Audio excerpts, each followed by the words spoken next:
لا حول ولا قوة إلا بالله العلي العظيم. بسم الله الرحمن الرحيم. الحمد لله رب العالمين. الصلاة والسلام على سيدنا ومولانا أبي القاسم محمد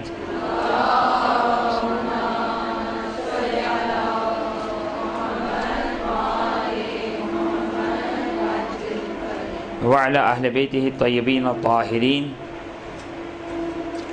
واللعن الدائم على أعدائهم إلى قيام يوم الدين. رب اشرح لي صدري ويسر لي أمري واحلل عقدة من لساني يفقه قولي. بسم الله الرحمن الرحيم. اللهم كل وليك الحجة ابن الحسن صلواتك عليه وعلى آبائه في هذه الساعة وفي كل ساعة وليا وحافظا وقائدا وناصرا ودليلا وعينا حتى تسكنه أرضك طوعا وتمتعه فيها طويلا.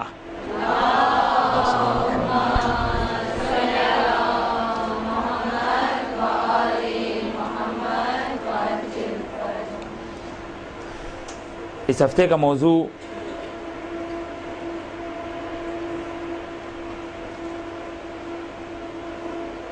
جو ہمیں دیا گیا ہے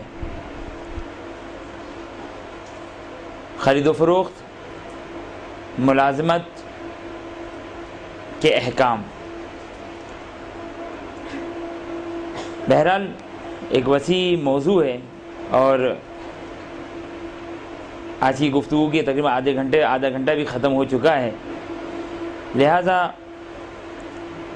بس ایک اجمالی تعارف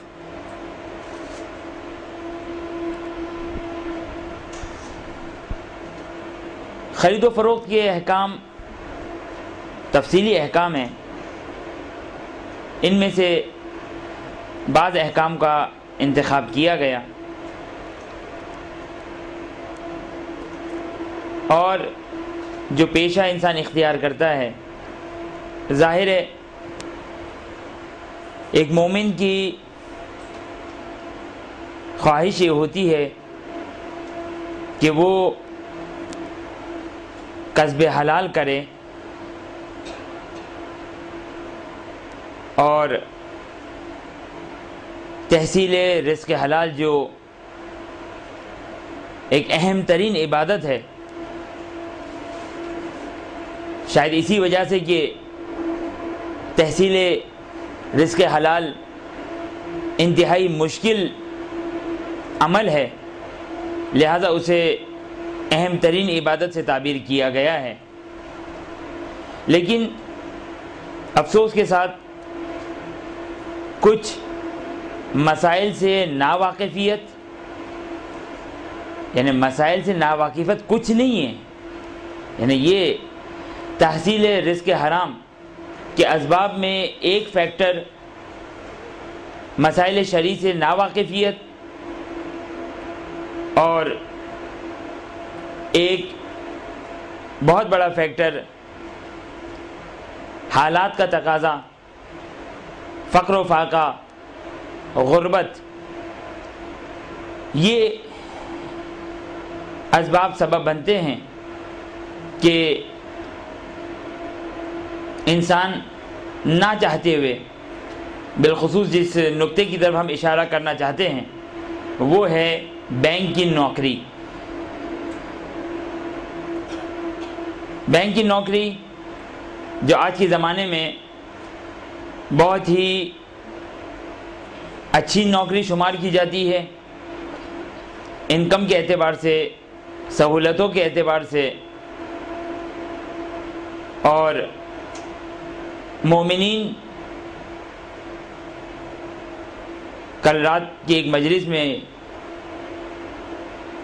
آپ ہی کے علاقے میں اس نقطے کی طرف ہم نے اشارہ کیا تھا کہ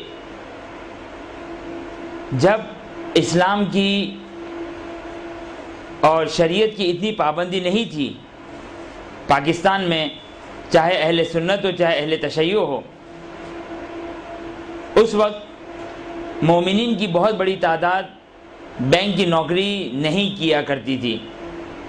تھے مومنین بڑے بڑے لیول پر بہت اچھے عہدے پر فائز تھے، لیکن بہت زیادہ فروغ، بہت زیادہ شہرت، بہت زیادہ مومنین بینک کی نوکری نہیں کیا کرتے تھے، اور اہل سنت کیا تو بہرحال ایک اس زمانے میں بالخصوص بہت زیادہ ایک رواج بینک کی نوکری کا۔ لیکن جب شریعت کی تعلیم اور شریعت کی سوجھ بوجھ معاشرے پاکستان میں جب آئی، چاہے اہل سنت ہو چاہے اہل تشیع ہو، تو معاملہ بالکل برعکس ہو گیا، اور اہل سنت کا ایک بہت بڑا گروہ اس سودی معاملے کی وجہ سے، سودی بینکاری کی وجہ سے، یا بینک کی نوکری کی مخالفت یا اسلامک بینکاری کا کانسیپٹ شدت اور حدت کے ساتھ معاشرے میں ہمیں نظر آیا، اور شریعت کی تعلیمات جو پورے پاکستان میں جس کا اضافہ ہوا، مومنین کے درمیان میں بھی جو 25 سال 30 سال پہلے ایک عام مومن اتنی زیادہ شریعت کی پابندی نہ کرتا تھا اور نہ ہی زیادہ اطلاع تھی، لیکن جب اطلاع بھی ہوئی اور پابندی بھی ایک حد تک ہمیں نظر آتی ہے، تو افسوس کے ساتھ یہ کہنا پڑ رہا ہے کہ مومنین کے درمیان بینک کی نوکری بہت بڑھ گئی ہے۔ اور خلاصہ یہ کہ بینک کی نوکری دو جملے میں کہ بینک کی نوکری آیا جائز ہے یا جائز نہیں، فقط دو جملے ہیں، بہت زیادہ اس کی کوئی تفصیل فی الحال نہیں ہے،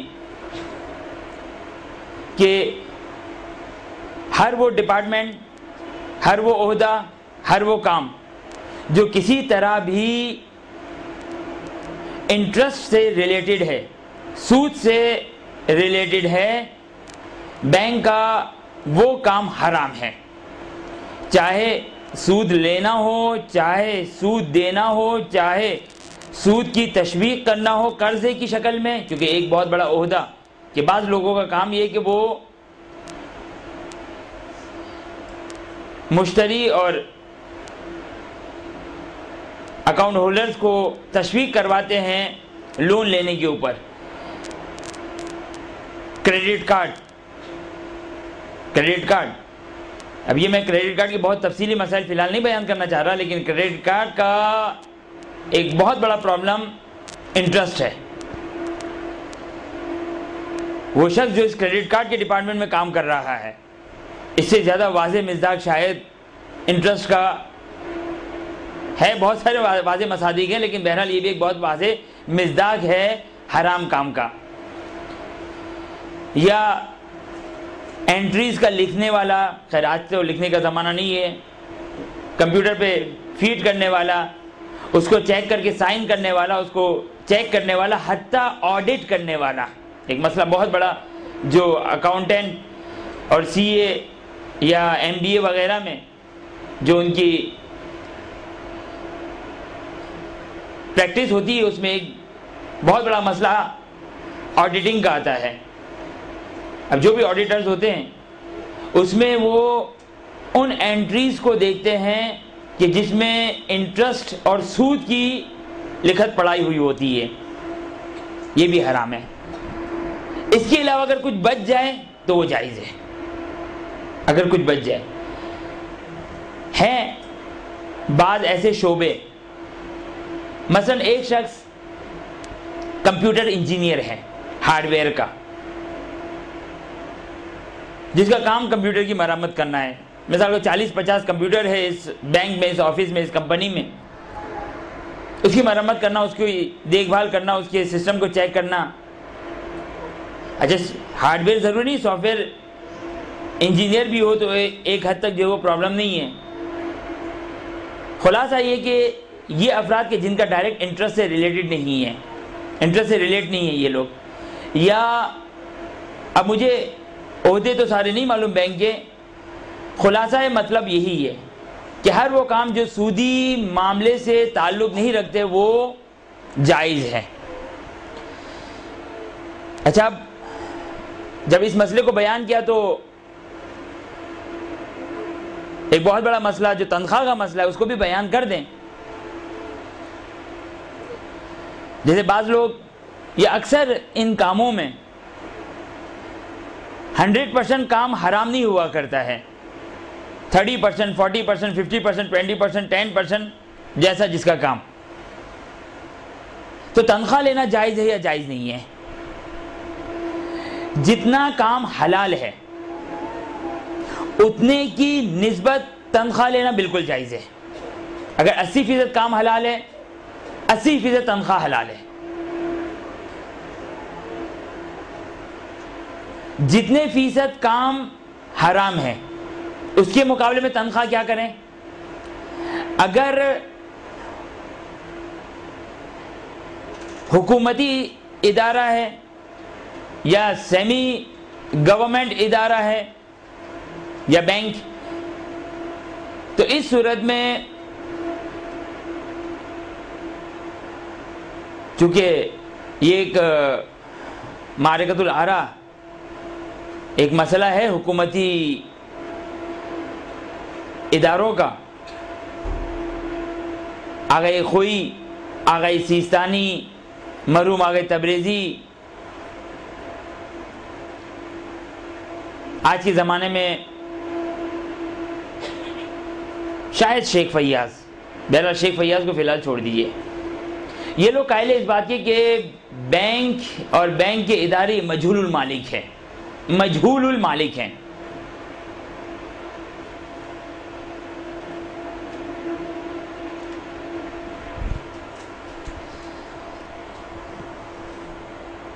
یعنی اس کا مالک اننون ہے، اور مجہول المالک کے ساتھ جو برتاؤ کیا جاتا ہے بینک اور حکومتی اداروں کے ساتھ مجہول المالک کا برتاؤ کیا جائے گا.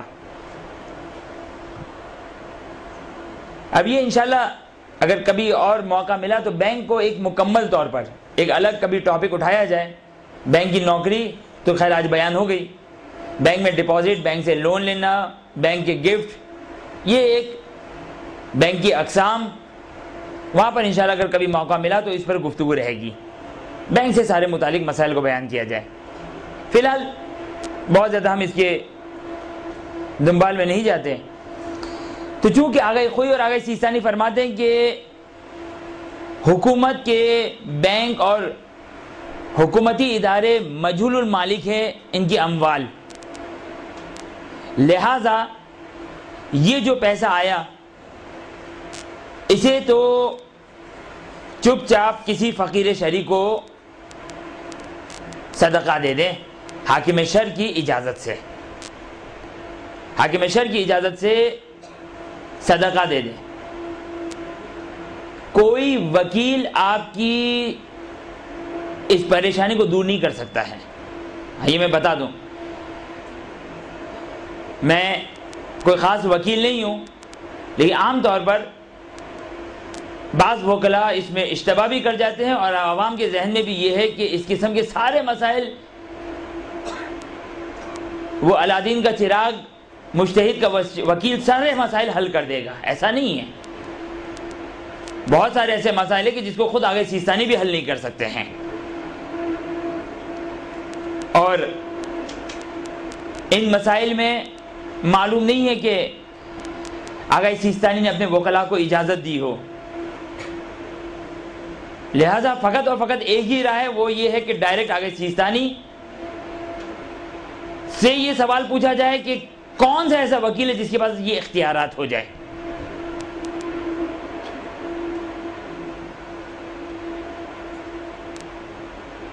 حتیٰ بعض لوگ تو وکلاء کو یہ سمجھتے ہیں کہ حرام کو حلال، واجبات کو معاف کروا سکتے ہیں. ایسے بھی ہمیں مثالیں ملی ہیں کہ امتحان میں چیٹنگ کرنا حرام ہے، ہم نے حاکم شر سے پوچھ لیا، مگر یہ حاکم شر کی کوئی جاگیرداری ہے کہ وہ قطعاً اس کا اختیار نہیں ہے. حرام میں محمدی صلی اللہ علیہ وآلہ وسلم کو اپنی طرف سے حلال نہیں کر سکتے. آگے سیستانی کے پاس یہ ولایت نہیں ہے تو ان کے وکیل بیچارے کے پاس کیا ولایت ہوگی. بہرحال یہ ایک الگ تفصیل ہے، لیکن یہ اشتباہات معاشرے میں بہت زیادہ ہے. بجلی کی چوری، حاکم شر سے ہم نے مجتہد کی وکیل سے اجازت لے لی. آگے سیستانی نے اپنے کسی وکیل کو اس قسم کی اجازت نہیں دی ہے.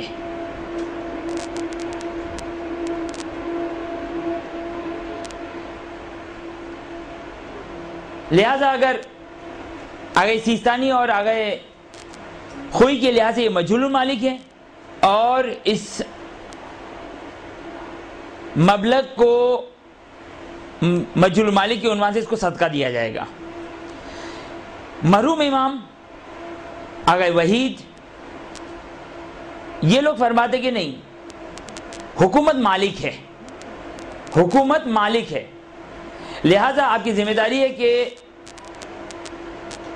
آپ اس پیسے کو صحیح طریقے سے اس ادارے تک پہنچا دیں۔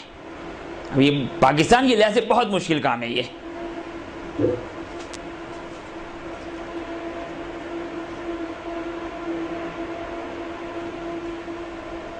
خیر، یہ مسئلہ شرعی بیان ہو گیا۔ اگر یہ حکومتی ادارہ تھا تو اگر پرائیویٹ ادارہ یا پرائیویٹ بینک ہو، حکومتی اور مشترک بینک کا مسئلہ تقریباً یہ جو بیان ہوا۔ اب مشترک میں تھوڑی سی تفصیل آئے گی، اگر مجھے تو اور مسائل بیان کرنے تھے لیکن یہ تو فقط ذیل کا مسئلہ تھا، لیکن تفصیل پکڑ گیا۔ اگر پرائیویٹ بینک ہے تو پھر اس صورت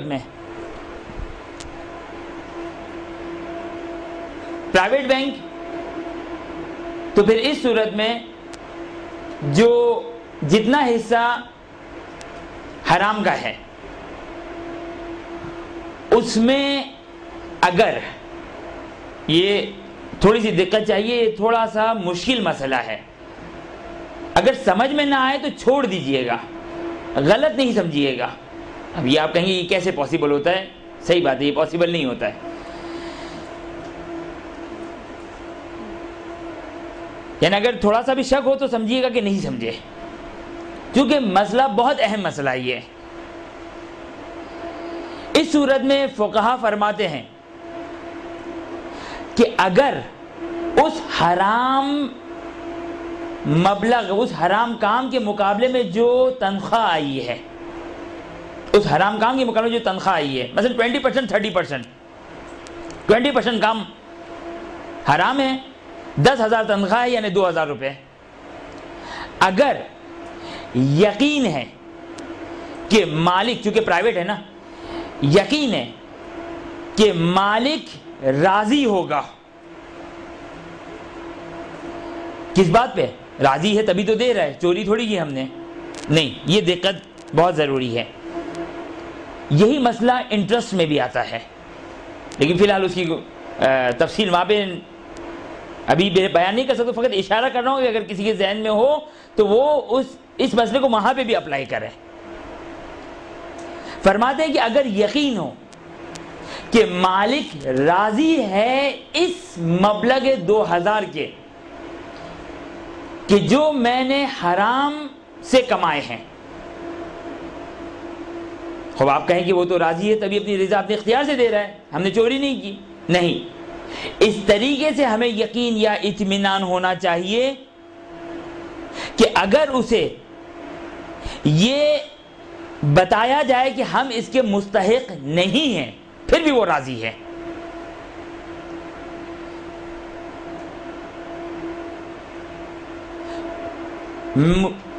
ایک شخص نے ایک شخص کو اجارے پر لیا، رینٹ پر لیا ایک کام کے لیے۔ کون سا کام؟ مثلا ایک شخص کو یہ کہا کہ یہ 1,000 روپے ہے اور نعوذ باللہ من ذالک یہ شراب کی بوتلیں دکان میں شفٹ کر دو، 1,000 روپے دوں گا تمہیں۔ اس نے شراب کی بوتلیں دکان میں منتقل کر دی، یہ 1,000 روپے شخص نے اس کو دے دیے۔ یہ شخص اس 1,000 روپے کا مالک نہیں ہے، کیونکہ حرام کام کی اجرت باطل ہے، باطل ہے۔ یہ اب بھی اسی دینے والے نے صاحب شراب ہی کے 1,000 روپے ہیں، یہ 1,000 روپے اسی کے ہیں۔ یہ یہاں پر بھی اسی طریقے سے بینک میں یہ 20% حرام کام کرنے والا، چونکہ شریعت انسان کے کام کو محترم سمجھتا ہے۔ اب یہ خود ایک بہت ہی اہم ٹاپک ہے، یہ معاملات کہ احکام واقعاً ہمارے معاشرے میں بہت زیادہ مغفول عنہ اور بہت زیادہ اس سے روگردانی کی گئی ہے. یہ انتہائی اہم مسائل ہیں یہ سارے، اور یہ چھوٹے چھوٹے مسائل انسان کی زندگی میں انسان بعض اوقات بلکہ اکثر اوقات حرام کا مرتکب ہو جاتا ہے. لہذا یہ مسائل بڑے اہم مسائل ہیں.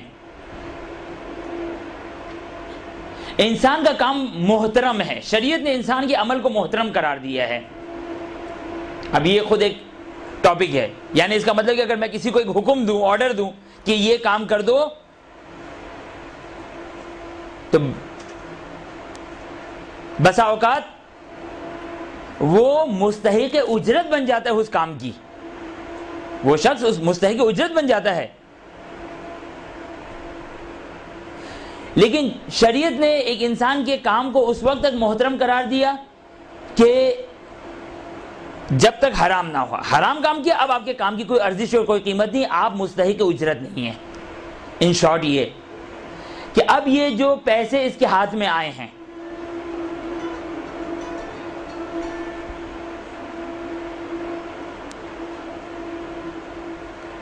یہ پیسے جو اس کے ہاتھ میں آئے ہیں، اگر اسے یقین ہے کہ یہ پیسے کا مالک راضی ہے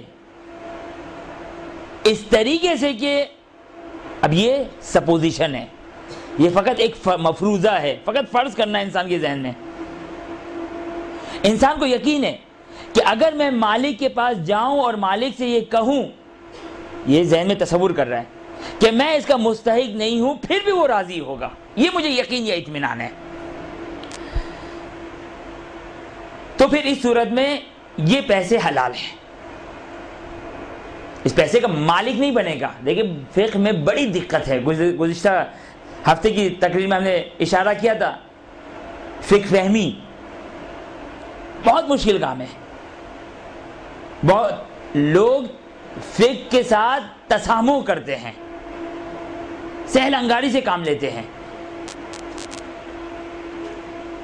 اب یہ مجتہد واقعاً، میں نے شاید گزشتہ ہفتے بھی یہ کہا تھا کہ توضیح المسائل سمجھنا، عروہ اور منہاج و تحریر الوسیلہ تو الگ بات ہے، خود توضیح المسائل مجتہد نے یہ لفظ کیوں کہا ہے، اس لفظ میں دقت ہوا کرتی ہے، اس لفظ میں دقت ہوا کرتی ہے. جی چاہ رہا ہے کہ بعض مثالیں دوں، لیکن بہرحال قطعاً ہمارے فی الحال ٹاپک میں نہیں ہے، لیکن یہ دقتیں بڑی اہم ہیں. اب یہاں پر یہی نقطہ کہ اگر یقین ہے تو یقین کا مطلب یہ نہیں کہ وہ اس کا مالک بن گیا، بلکہ وہ مال جائز التصرف ہے، اس کے لیے اس کا تصرف جائز ہے، حلال ہے، مباح ہے اس کے لیے. خیر،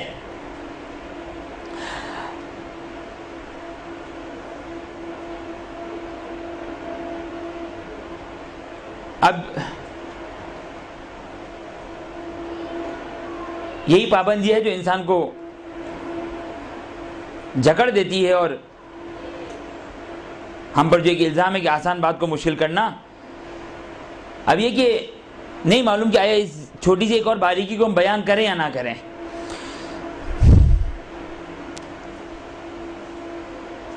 آگاہ خوئی اور آگاہ سیستانی، میں صرف ایک اشارہ کر دوں تاکہ میری بات مکمل ہو جائے، قیامت کی دن میری مسئولیت نہ ہو. سمجھ میں نہ آئے تو بہرحال وہ میری ذمہ داری نہیں ہے. آگاہ خوئی اور آگاہ سیستانی ایک مختصر سا فرق لگاتے ہیں. اچھا، جن کو ہماری بات یہاں تک سمجھ میں نہ آئی وہ تھوڑی دیر ریسٹ لے لیں، جو ہمارے ساتھ چل رہے ہیں وہ تھوڑا اور 2 قدم اور چلیں. آگاہ خوئی اور آگاہ سیستانی ایک اور فرق بیان کرتے ہیں. آگاہ خوئی اور آگاہ سیستانی کے درمیان ایک فرق ہے، امام خمینی کا کیا اس میں مبنا ہے، فی الحال ہمیں اس کا علم نہیں.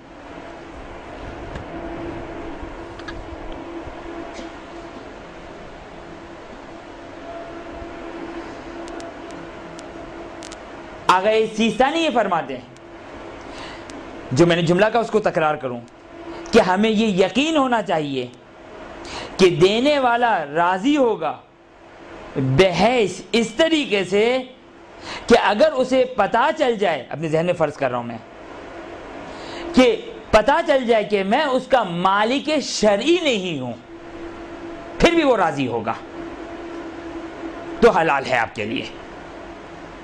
اور آگے خوئی قید لگاتے ہیں مالک عرفی. آپ کو یہ یقین ہونا چاہیے کہ وہ راضی ہوگا اس طریقے سے کہ اگر اسے پتا چل جائے کہ میں اس کا مالک عرفی بھی نہیں ہوں تو بھی وہ راضی ہوگا. اچھا، نہ یہاں کا شاید طریقہ کار ہو اور نہ ہی جو کہ وہ فی الحال ایسا ماحول ہے کہ میں کسی سے سوال کر سکوں، لیکن اب یہ ایک دو نکتے ہیں. کیا فرق محسوس ہوتا ہے؟ کس کا مسئلہ سخت ہے، کس کا مسئلہ آسان ہے؟ آغا سیستانی کا مسئلہ نسبتاً مسئلہ آسان ہے. یعنی اگر دینے والا، یعنی اگر ہم کو یہ شک ہے کہ وہ مالک عرفی پہ تو ہمیں نہیں پتا، لیکن یہ یقین ہے کہ اگر اس کو پتا چلے کہ میں مالک شرعی نہیں ہوں تو بھی راضی ہوگا. اگر سیسا نہیں کرتے کوئی بات نہیں، آپ استعمال کر سکتے ہیں. آپ کوئی کہتے کہ اس کو یہ بھی یقین ہونا چاہیے مالک عرفی بھی نہیں ہوں میں، کیونکہ مالک شرعی زیادہ آسان ہے، مالک عرفی بھی نہیں ہوں پھر بھی وہ راضی ہوگا. پھر آگا کوئی فرماتے کہ آپ لے سکتے ہیں. بہرحال یہ جس کو سمجھ میں نہیں ہے کوئی بات نہیں. اچھا، اب یہاں پر ایک مسئلہ جو تھوڑا سا ملازمت سے ہٹ کر لیکن ایک اور پیشہ بھی بیان ہو جائے گا، اور ممکن ہے بعض خواتین کا مسئلہ بھی حل ہو جائے گا، خواتین اور بچوں کا مسئلہ.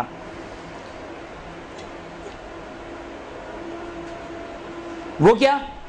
وہ یہ کہ ایسی خواتین یا ایسے بچے کے جن کے والدین، جن کے والد یا جن کا شوہر بینک کی نوکری کرتا ہے، ان کے لیے کیا مسئلہ ہے؟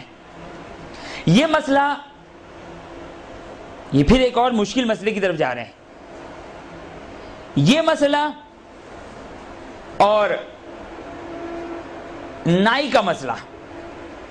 آپ کے نائی سے ہمارا کیا تعلق؟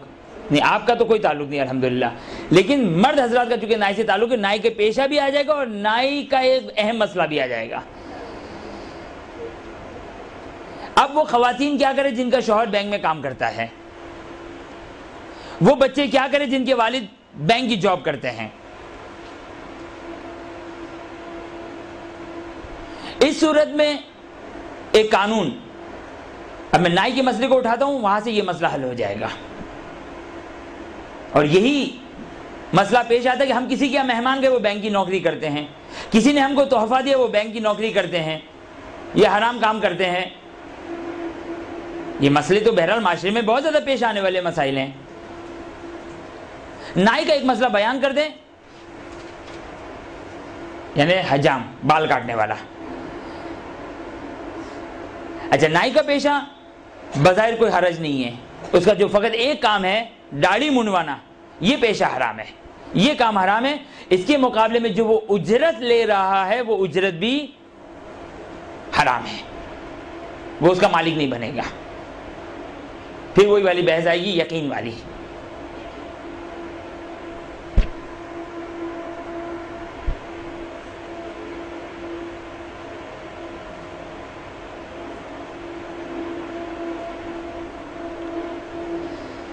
وہ اجرت اس کی حرام ہے. اب ایک صاحب نائی کی دکان میں گئے بال کٹوانے، داڑھی بنوانے، 100 روپے کا نوٹ دیا. صندوق میں سے نائی نے، مجھے نہیں معلوم کیا ریٹ ہے، 30 روپے واپس کر دیے. 30 روپے واپس کر دیے. ہمیں معلوم ہے، یقین ہے کہ اس صندوق میں حلال بھی ہے اور حرام بھی ہے. یہ جو اس کا ڈرا ہے، اس میں بال کاٹنے کی اجرت بھی موجود ہے اور داڑھی منڈوانے کے پیسے بھی اس نے ڈالے ہوئے ہیں، لہذا حلال پیسہ بھی ہے اس کے اندر اور حرام پیسہ بھی ہے. ہم نے دیا بالکل پاک و مباح اور حلال، ابھی خمس نکلا ہوا پیسہ، 100 روپے کا نوٹ دیا، اس نے ہمیں 30 روپے واپس کر دیے اس صندوق میں سے جس صندوق میں سارا مال مکس تھا، حلال بھی تھا حرام بھی تھا ہمارے لیے. اب یہ کون سا مورد بن گیا فقہی لحاظ سے, فقہی اصطلاح میں اس کا صندوق کے پیسے کو کیا کہیں گے؟ علم اجمالی. علم اجمالی ہے کہ اس میں صحیح ہے مجہول المالک, علم اجمالی ہے کہ بعض حلال پیسے اور بعض حرام پیسے ہیں. فقہا کیا فرماتے علم اجمالی میں؟ علم اجمالی میں فقہا فرماتے کہ احتیاط کرنا واجب ہے. میرے سامنے 2 گلاس ہے, نہیں معلوم کہ سیدھے ہاتھ والا پانی نجس ہے یا الٹے ہاتھ والا پانی نجس ہے, فقہا فرماتے کہ دونوں سے اجتناب کرو. 2 لباس ہے, 2 سجدگاہ ہیں, 2 پیسے ہیں, اور ہزاروں مثالیں جو کہ علم اجمالی کی علماء کرام سے آپ لوگوں نے سنی ہوگی. اب یہ صندوق میں علم اجمالی ہے کہ اس میں حلال بھی اور حرام بھی. یہ صاحب جو بینک میں جو نوکری کر رہے تھے, ان کے پاس بھی حلال درآمد بھی حرام درآمد بھی ہے. اسی طرح ہزاروں لوگ کے جو حلال درآمد بھی ہے اور حرام درآمد بھی ہے. اب یہ نائی کا مسئلہ حل تو وہ مسئلے بھی حل, اگر یہ حل نہ ہو تو وہ بھی مسئلہ حل نہیں ہوا. اس صورت میں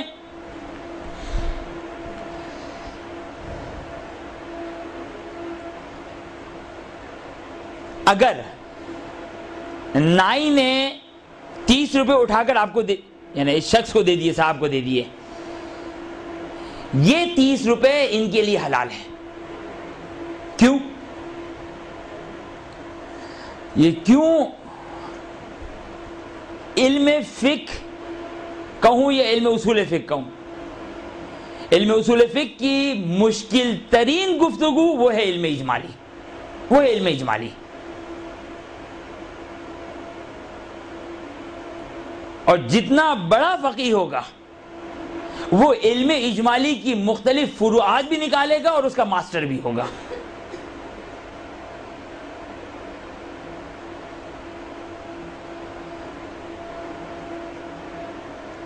ایک مسئلہ توضیح المسائل میں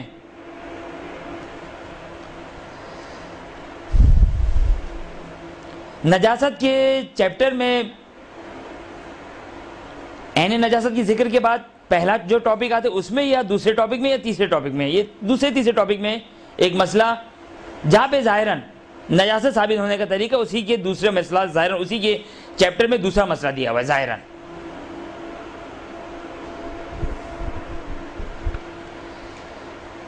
علم اجمالی کا مسئلہ کہ اگر کسی کے 2 لباس ہے تو ضروری ہے, معلوم نہیں کہ کون سا پاک کون سا نجس, تو ضروری ہے کہ وہ احتیاط کرے. لیکن اگر کسی ایک لباس اس کا اپنا ہے, دوسرا لباس کسی اور کا ہے جو اس کے زیر تصرف نہیں ہے, تو اس کے لیے اپنا لباس پاک ہے, اپنے لباس میں وہ نماز پڑھ سکتے, اپنے لباس میں اجتناب کرنا ضروری نہیں ہے. اس کو کہتے ہیں علم اجمالی یہاں پر منحل ہو گیا ہے, علم اجمالی یہاں پر تقسیم ہو گیا ہے. یہ علم اجمالی جو کہ وہ احتیاط کرنا ضروری نہیں ہے.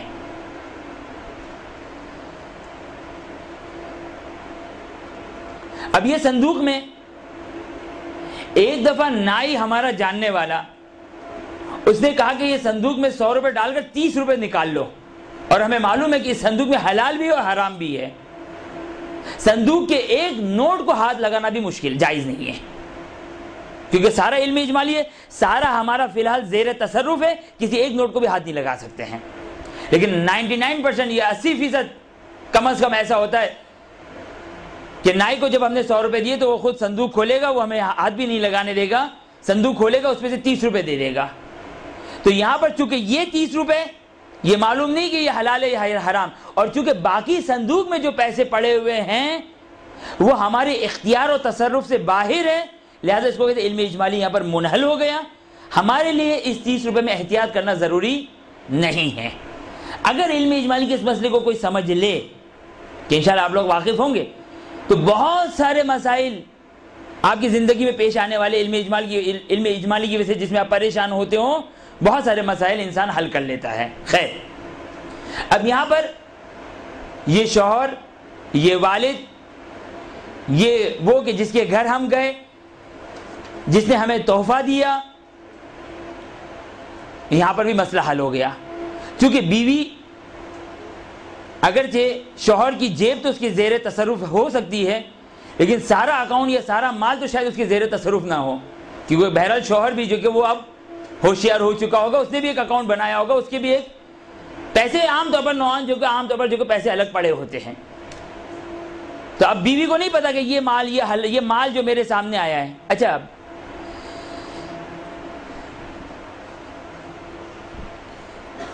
اور بھی ایک بہت اچھا ایک راستہ ہے، اس کو اب دیکھتے ہیں کہ بیان کریں یا نہ کریں۔ فی الحال تو یہ مسئلہ کہ یہ پیسہ، یہ مال جو ہمارے سامنے آیا، باقی مال زیر تصرف نہیں ہے، یہ مال حلال ہے، اس میں کوئی اشکال نہیں ہے، بیوی کے لیے بھی جائز ہو گیا، بچوں کے لیے بھی جائز ہو گیا، اور نائی نے جو 30 روپے واپس کیے وہ بھی جائز ہو گئے۔ لہذا بینک کی نوکری اگر کوئی حرام بھی اور حلال بھی ہے تو بیوی اور بچوں کے لیے کوئی مسئلہ نہیں ہے۔ جی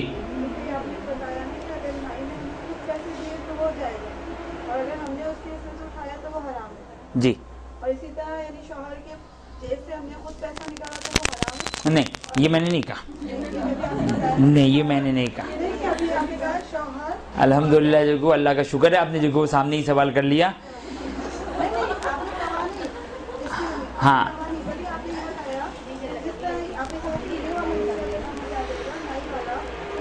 ہاں، یہ میں نے ضرور کہا، اور ایک اور جملہ کہا تھا میں نے کہ اگر شک بھی ہو، شاید آپ کو شک نہیں تھا، شک بھی ہو کہ سمجھ آیا نہیں سمجھ میں آیا، تو اسے سمجھے کہ نہیں سمجھ میں آیا۔ لہذا جو کہ وہ اصل میں مسئلہ صندوق میں ہمیں یقین ہے۔ اگر مثال دوں میں آپ کو تو شاید مزید آپ کا سوال جو کہ وہ آپ کے لیے شاید جواب واضح ہو جائے۔ مثال دو، ہم نائی کے بعد صبح چلے گئے، صبح چلے گئے 10 11 بجے 12 بجے، جو دوست سے جاننے والا ہے 100 روپے دیے، اسے کہا کہ صندوق سے نکال لو۔ اب صندوق میں مثال کے صبح سے مثال کے طور پر 4-5 گاہک آئے ہوں گے، 4-5 افراد آئے ہوں گے جنہوں نے اپنے بال کٹوائے ہوں گے۔ اب یقین نہیں ہے کہ اس میں حرام مال بھی ہے، تو چاہے ہم صندوق سے بھی نکال رہے ہو تو کوئی مسئلہ نہیں ہے۔ صندوق میں کوئی بم نہیں لگا ہوا ہے کہ وہ حلال و حرام کر دے گا، نہیں۔ مسئلہ یہ کہ جہاں پر ہمیں یقین ہو جائے کہ اس میں حرام مال ہے، اب مثال کو شام میں گئے، دوپہر میں گئے، عام طور پر انسان کو یقین ہو جاتا ہے، اگر یقین ہو گیا کہ حتماً جو کہ وہ داڑھی منڈوانے والا شخص آیا ہوگا، اگر واقعاً کسی کو شک ہے کہ پتہ نہیں آج کے دن اس کی دکان میں داڑھی منڈوانے والا آیا یا نہیں آیا، تو وہ صندوق کا پیسہ علم اجمالی بھی نہیں بنے گا، پھر وہ صندوق کا پیسہ سارا حلال نہیں ہے، فقط وہ 30 روپے حلال ہے۔ اسی طرح شوہر کی جیب بھی، اب شوہر کی جیب میں ساری تنخواہ تو جیب میں نہیں رکھتا ہے، وہ جیب کے مثلا ایک حصہ اپنے اس کے اکاؤنٹ میں ہے، کچھ حصے جو کہ اس کے کچھ پیسہ جو کہ اس کی جیب میں ہے۔ اب نہیں معلوم کہ یہ پورا حرام والا ہے حلال والا، کوئی بات نہیں، اس کے لیے جو کہ یہ والا پیسہ جو کہ وہ حلال ہو جائے گا۔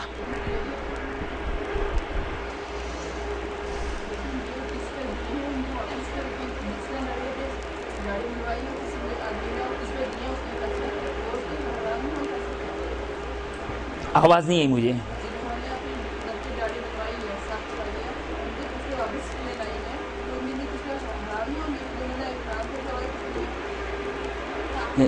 جنہوں نے داڑھی منڈوائی ہے، میں نے تو نہیں کہا، اس مثال میں آپ ایک الگ سے مسئلہ پوچھنا چاہ رہی ہیں کہ ایک شخص نے جا کے داڑھی منڈوائی، پھر کیا ہوا؟ صحیح جی، ہاں، وہ تو اپنے 100 روپے میں سے 30 روپے تو بیچارہ لے سکتا ہے یا نہیں لے سکتا ہے؟ وہ 70 روپے کا تو نہ ہی مالک نہیں بنے گا۔ وہ 100 روپے اگر اس نے دیے ہیں یا 50 روپے دیے ہیں، اور مثلا داڑھی منڈوانے کے اگر 10 روپے ہو رہے ہیں، تو 50 کا جب نوٹ دیا تو 40 روپے جو وہ دے رہا ہے، وہ 40 تو اس کے لیے حلال ہے۔ داڑھی منڈوانے والے کا کام جو حرام ہوا، فقط داڑھی منڈوانے کا کام حرام ہوا، اس کے لیے کوئی حرام کام نہیں پیسے وغیرہ کا۔ اگر جو اس کے لیے بھی یہ مسئلہ ہے کہ اگر وہ بھی جب صندوق سے نکالے گا تو اس کے لیے بھی علم اجمالی ہے، وہ ایک الگ بحث ہے۔ اچھا، ایک یہاں تک پہنچا ہی دیا تو ایک اور نقطہ بھی بیان کر دیں خواتین کے لیے اور بچوں کے لیے، کہ اگر اس کی وجہ کوئی بعد میں پوچھنا چاہے اور مسائل اور یہ مسئلہ اگر سمجھ میں آئے تو بعد میں پوچھیں کہ شوہر مثال کے تو حرام کماتا ہے، ہمیں یقین ہے کہ یہ کھانا پینا لباس یہ حرام پیسے سے لے کر آیا ہے، پھر بھی یہ لباس یہ کھانا پینا جائز ہے۔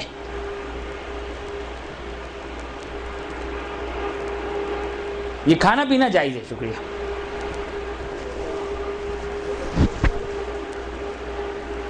یہ کیوں؟ اس کو فی الحال چھوڑ دیجیے، یہاں تک یہ مسئلہ مکمل ہو گیا۔ بینک کی نوکری، نائی کا پیشہ، اس کے بعد کا مسئلہ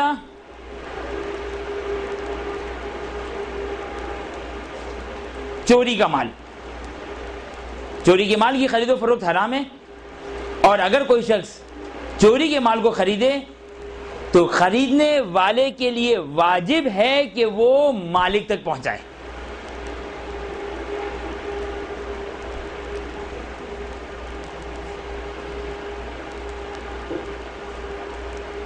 خریدنے والے کے لیے مثلا ایک موبائل جہاں پر یقین ہے کہ یہاں پہ چوری کا موبائل ہے، وہاں سے ایک موبائل لے کر آ گئے، سستا موبائل مل گیا، یقین ہے کہ یہ چوری کا موبائل ہے، اس صورت میں واجب ہے کہ اگر مالک کو جانتے ہیں مالک تک پہنچائے، اور اگر مالک کو نہیں جانتے ہیں تو مجہول المالک ہے، اس صورت میں حاکم شرع کی اجازت سے فقیر شرعی کو صدقہ دینا ہوگا۔ اچھا، اب یہاں پر جو ہم نے تو مسائل ارادے کیے تھے، جو ہم نے سوچا تھا کہ جن مسائل کو بیان کریں گے وہ تو ظاہراً نہیں پہنچ سکیں گے، اب ہم کچھ اور ہی یعنی جو ہم خرید و فروخت ملازمت سے متعلق کچھ اور مسائل اس کو ہم بیان کر دیتے ہیں، ان مسائل کو فیراً چھوڑ دیتے ہیں۔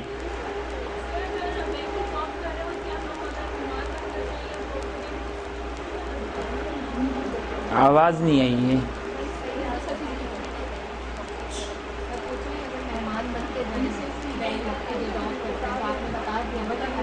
جی اگر ہم کسی کے مہمان جا رہے ہیں تو کوئی مسئلہ نہیں، یہ تفصیل ہم نے جو بیان کی کہ ان شارٹ یہ کہ حلال ہے۔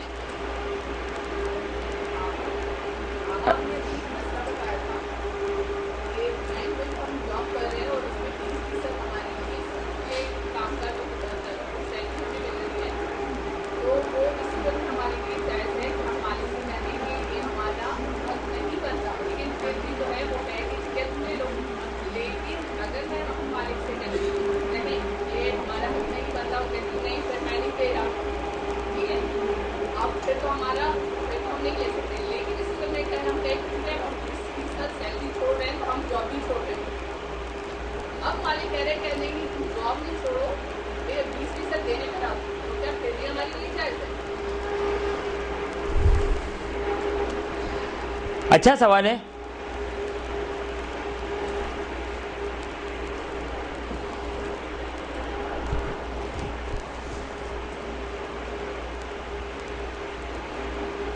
سوال یہ ہے، اگر میں سوال صحیح بیان نہ کروں تو مجھے بتائیے گا۔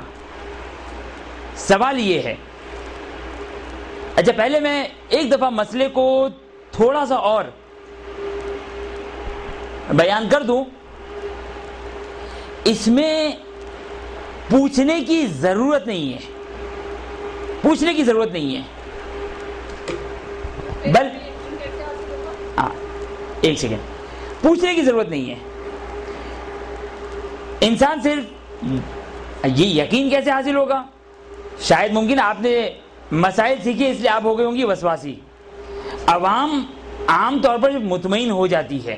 آگے سیستانی نے ایک مقام پر، یعنی یہ مسائل کا میں کوئی نیگیٹو پوائنٹ نہیں بتا رہا ہوں، آگے سیستانی نے ایک مقام پہ خود یہ کہا ہے کہ عام طور پر اطمینان حاصل ہو جاتا ہے، تو مسائل اگر ایسی چیز ہوتی تو آگے سیستانی کو بھی اطمینان نہ آتا۔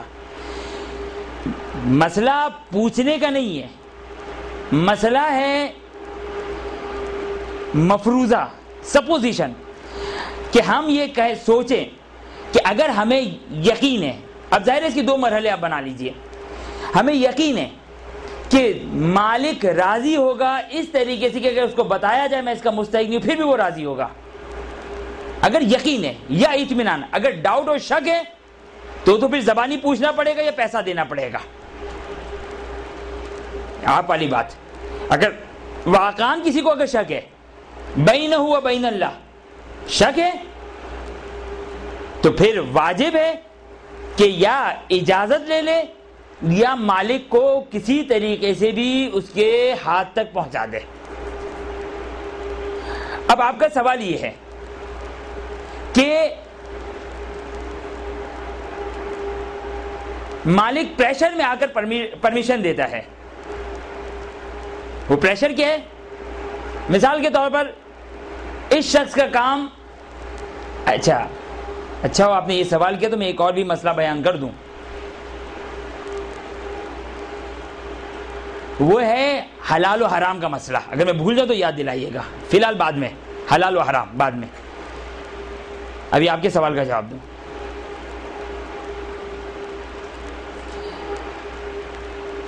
وہ جو ہمیں اجازت دے رہا ہے وہ دے رہا ہے پریشر میں آ کر. یعنی کیا مطلب؟ یعنی یہ کہ ہم اس کے پاس کر رہے ہیں جاب. اچھا آپ ضروری نہیں کہ یہ بات گفتگو میں آئے، یہ بھی انسان سپوزیشن میں اطمینان اس طریقے سے بھی حاصل ہو سکتا ہے. یا آپ نے کہا کہ یعنی یہ جو بھی صاحب ہے ان کو یقین نہیں تھا وہ مالک کے پاس گئے. آپ کا سوال یہ ہے کہ آپ نے یہ سوال کیا کہ اس شخص نے یہ کہا کہ مجھے اس کی اجازت دو. یہ کہتا ہے میں اس کا مالک نہیں ہوں، وہ کہتا ہے کہ میں راضی نہیں ہوں. اس شخص نے کہا کہ اگر آپ راضی نہیں ہو تو میں حلال والا جو کام ہے میں اپنی جاب چھوڑتا ہوں. اب یہ عام طور پر تو وہاں ہوتا ہے کہ جہاں پر سامنے والی کی کوئی حیثیت ہو، اس کا ایک نام ہو، لہذا وہ اس وجہ سے کہ کہیں آپ یعنی کہیں یہ صاحب جاب نہ چھوڑ دے لہذا وہ اس کی بھی پرمیشن دیتا ہے. تو سوال ان کا یہ ہے کہ کیا اس طریقے سے یہ پیسہ حلال ہوگا یا حلال نہیں ہوگا؟ یہی سوال تھا جی. اچھا یہ تو ایک دفعہ گفتگو میں ہے. اسی طرح ممکن ہے کسی کو اطمینان ہو جائے کہ میں اتنا سینئر پوسٹ پہ ہوں کہ اگر میں اس طریقے سے اگر جاب چھوڑوں گا تو مالک راضی ہوگا اس پیسے کے اوپر. اگر یقین ہے چاہے اسی وجہ سے،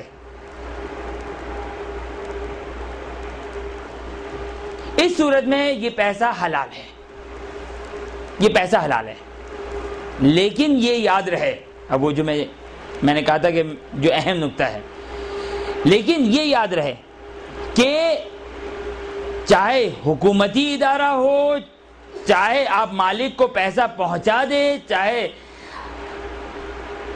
پرائیویٹ ادارہ ہو، چاہے آپ کے لیے حلال ہو سارا مال، یہ سب اپنے مقام پہ، یہ جاب حرام رہے گی، یہ جاب حرام رہے گی. اور ایک اور نقطہ جو میں یہاں پر بھول گیا وہ بھی بیان کر دوں، جو بہت معاشرے میں ایک غلط مشہور ہے بینک کی نوکری کے سلسلے میں.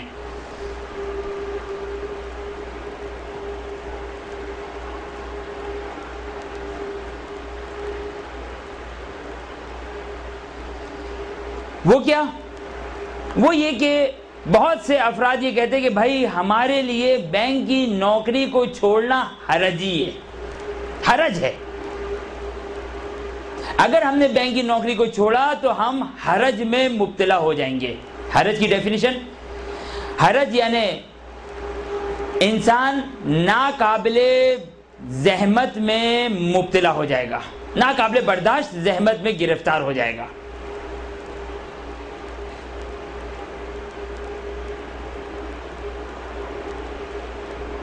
یعنی عام طور پر جو زحمت ہوتی ہے جس کو عام طور پر لوگ اٹھاتے ہیں، ناقابل برداشت زحمت ہوگی، اس کو کہتے ہیں حرج. استعرار سے کم، استعرار امپاسبل تقریباً. استعرار زوات کے ساتھ، الف زوات توئیں رے الف رے.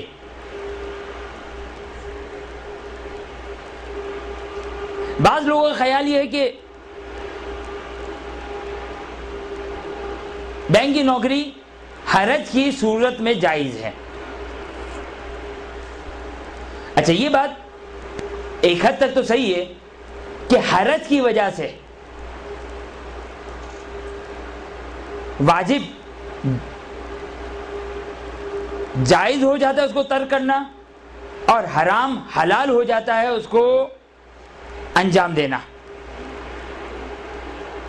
اگرچہ علماء میں اختلاف ہے کہ حرج فقط واجبات میں آ کر چینجز کرتے ہیں یا حرام کو بھی چینج کر سکتے ہیں.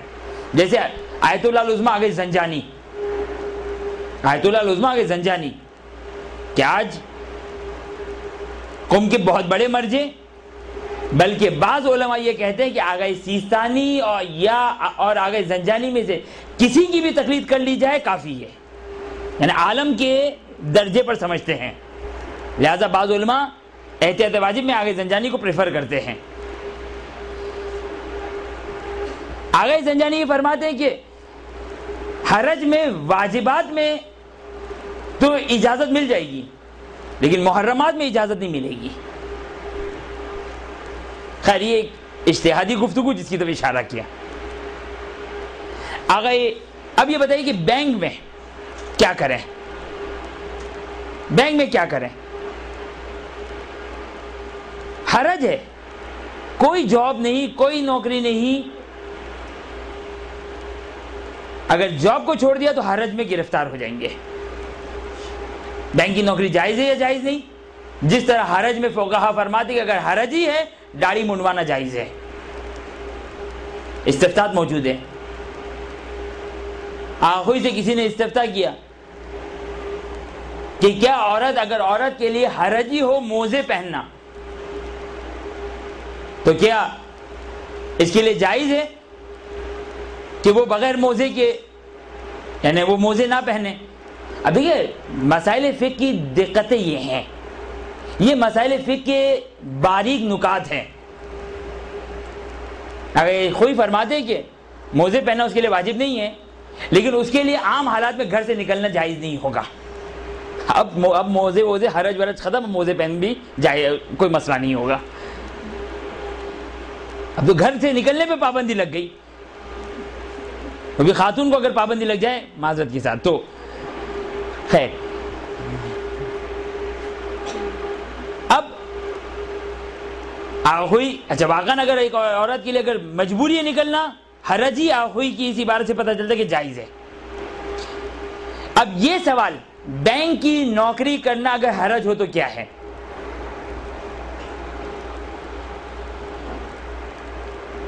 آگے خوئی سے سوال کیا گیا صراط النجات میں، 2 جلدی صراط النجات میں، دوسری جلد میں کسی مسئلے کے ذیل میں یہ سوال موجود ہے. فی الحال نمبر یاد نہیں اس سوال کا. آگے سیستانی سے بھی سوال کیا گیا اور ان کا بھی وہی جواب. عام طور پر فقہا جواب دیتے حلال حرام، جائز ناجائز، لیکن اتفاق سے دونوں مرجے نے بینک کا یہ سوال کیا گیا کہ بینک کی نوکری اگر مجبوری ہو تو جائز ہے یا جائز نہیں، حرج ہو تو جائز ہے یا جائز نہیں. بلکہ آگے خوئی سے سوال تو استرار کا سوال کیا گیا، استرار جو اور زیادہ سخت ہے. دونوں مرجے نے یہ فرمایا کہ حرج اور استرار میں بینک کی نوکری کرنا جائز نہیں ہے، اور اس آیت شریفہ کی کو کوٹ کیا. آگے خوئی نے اپنی کتاب صراط النجات میں، اور آگے سیستانی کے دفتر والوں نے کہا کہ آگے سیستانی نے جواب میں یہ آیت پیش کی، من یتق اللہ یجعل لہ مخرجا ویرزقہ من حیث لا یحتسب. جو شخص خدا کا تقوی اختیار کرتا ہے خدا اس کے لیے راہ کو نکالتا ہے، اور من حیث لا یحتسب ایسی جگہ سے خداوند متعال اس کو رزق پہنچاتا ہے جہاں سے اس کا گمان بھی نہیں ہوتا ہے. مسئلہ ہمارے ایمان کا ہے، ہمارے عقیدے کا ہے. ہمارے ایمان اور ہمارا عقیدہ کمزور ہے، ورنہ وہ رازق جس نے رزق کی ضمانت لی ہوئی ہے کیسے ممکن ہے کہ وہ رزق نہ پہنچائے. لہذا حالت مجبوری میں بھی بینک کی نوکری کو فقہا جائز نہیں سمجھتے ہیں۔ اب اس ذیل میں چونکہ اب ہمارے پاس تقریباً 9 منٹ ہے، ایک مسئلے کو فی الحال بیان کرتے ہیں، اگر وقت بچا تو پھر ایک اور مسئلے کو دیکھتے ہیں کہ بیان کرے یا نہ کرے۔ ویسے سوالات بھی ہیں، مجھے نہیں معلوم کہ سوالات کو وقت کے بعد بیان کرنا ہوتا ہے یا وقت سے پہلے۔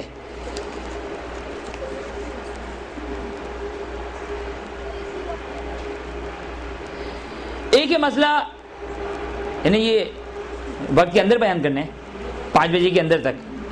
اچھا پھر صحیح ہے، پھر اس مسئلے کو نہیں چھیڑنا ہے۔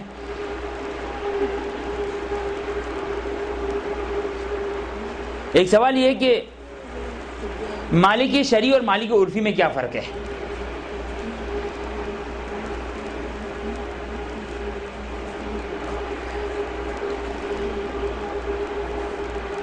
مالک شرعی، جیسے میں اس کی مثال دوں ملکیت کے ذریعے سے، ملکیت کے ذریعے سے اس کی مثال دوں۔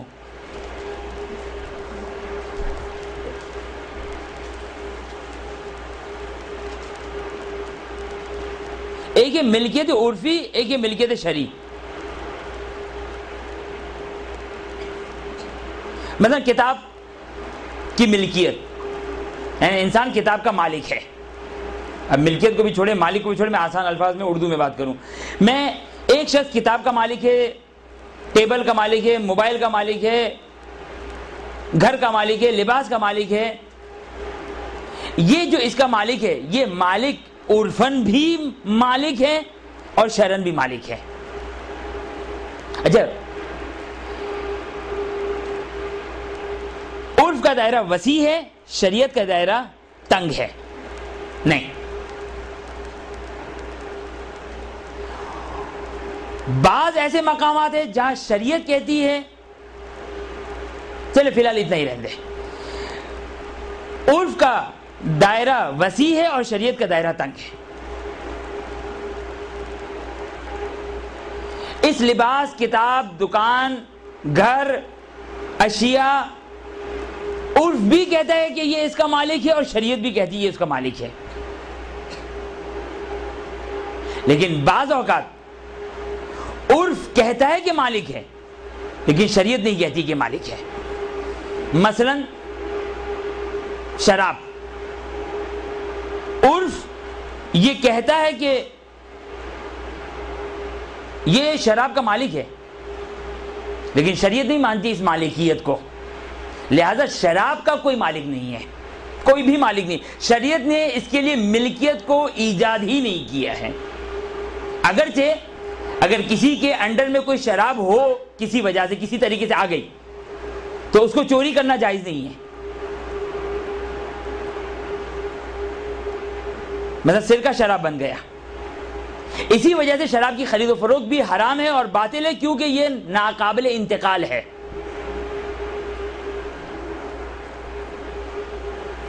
اب چونکہ یہ سودی بینک کا یہ جو جاب کرنے والا عرفی لحاظ سے مالک ہے، یہ عرف کہے گا، عرف ہی نے تو یہ قوانین بنائے ہیں۔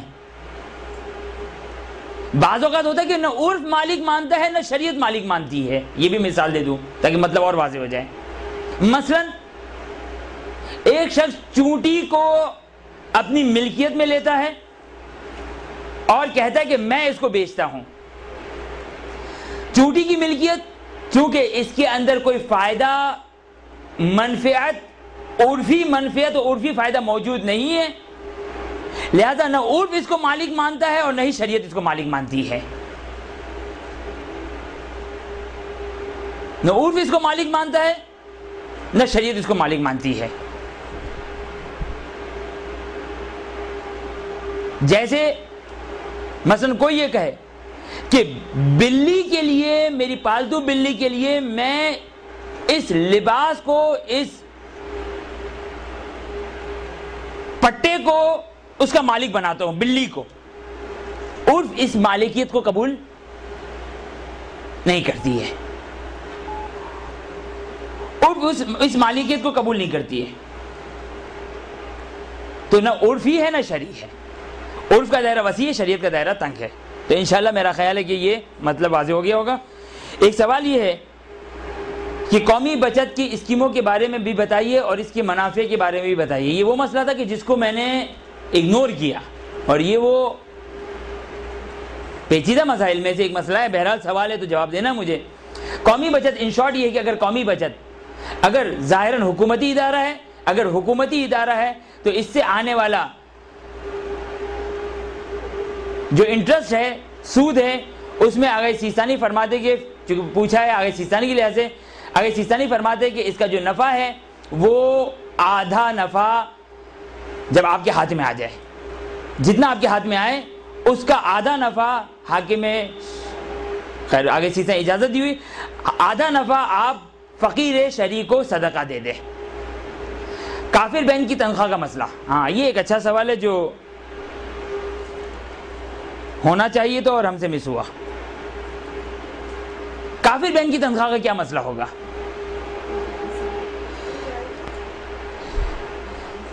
کافر بینک میں چلے آپ لوگوں نے کہہ دیا جائز ہے، فی الحال جو کہ زیادہ تفصیل نہیں بیان کرتے ہیں، کیونکہ کافر میں استنقاص کی نیت سے ان کا مال حلال ہے لہذا جائز ہے۔ اگر کافر حربی یا کافر معاہد ہے، کافر ذمی نہ ہو، کافر ذمی بقول علماء کے آج کل کافر ذمی کوئی بھی نہیں ہے۔ اگر سب گھر والے شوہر کے بھائی بہن ماں والد شوہر کی چھوٹی سی غلطی پر اس کے خلاف ہے تو بیوی شوہر کا ساتھ چھوڑ دے یا نہیں؟ اگر سب گھر والے شوہر کے بھائی ماں والد شوہر کی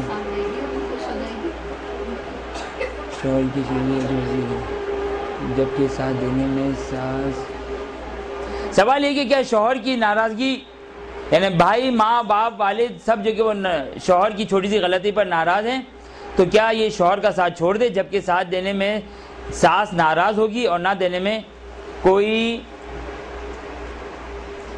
جز نہیں؟ پتہ نہیں، میری اردو اتنی اچھی نہیں تو جی نہیں، ایسی کوئی بات نہیں ہے، شوہر کا بالکل ساتھ دینا واجب ہے، بعض صورتوں میں تو بہت ہی زیادہ واجب ہے، اور باقی صورتوں میں بھی جو وہ کوئی شوہر کی جو کو ساتھ چھوڑنے کی ضرورت نہیں ہے اور شوہر کا ہی ساتھ دے، شوہر کو اکیلے نہ چھوڑے۔ بینک میں اکاؤنٹ کھلوانا کیسا ہے، جائز ہے یا نہیں؟ کیونکہ عمومی طور پر مختلف ادارے میں ملازمین کی تنخواہ کسی نہ کسی بینک میں ٹرانسفر کرتے ہیں، ایسی صورت میں کیا حکم ہے؟ بینک میں اکاؤنٹ کھلوانا کوئی مسئلہ نہیں۔ یہ یاد رہے کہ جب بھی کسی بھی بینک میں اکاؤنٹ کھلوایا جائے انٹرسٹ کی شرط نہ کی جائے، انٹرسٹ کی شرط نہ کی جائے۔ بینک میں جو وہ اکاؤنٹ کھلوانا جائز ہے اور اس کے بعد اپنا پیسہ لینا 100% ہی جائز ہے۔ مسئلہ ہے انٹرسٹ کا تو وہ بہرحال تفصیل ہے، فی الحال جو کہ وہ چھوڑ دیتے ہیں اگر کوئی سوال نہیں آیا تو۔ شوہر کی جیب میں پیسہ نکالنا، یہ لگتا ہے کہ میں نے یہ نہیں کہا کہ شوہر کی جیب میں پیسہ نکالنے کے لیے ہاتھ ڈالنا جائز ہے، نہیں یار، یہ چونکہ ایک عمومی رائج مسئلہ تھا اس لیے ہم نے یہ مسئلے کو مثال اسباب مثال بیان کیا۔ خیر، شوہر کی جیب میں سے پیسے نکالنے والا مسئلہ بتائیں۔ اگر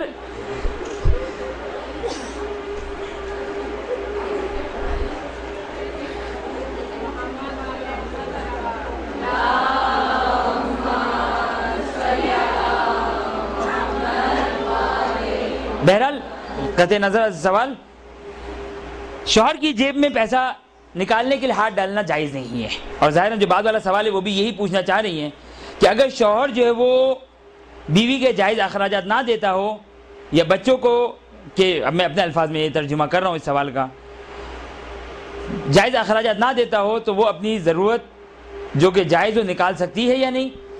عورت یعنی بیوی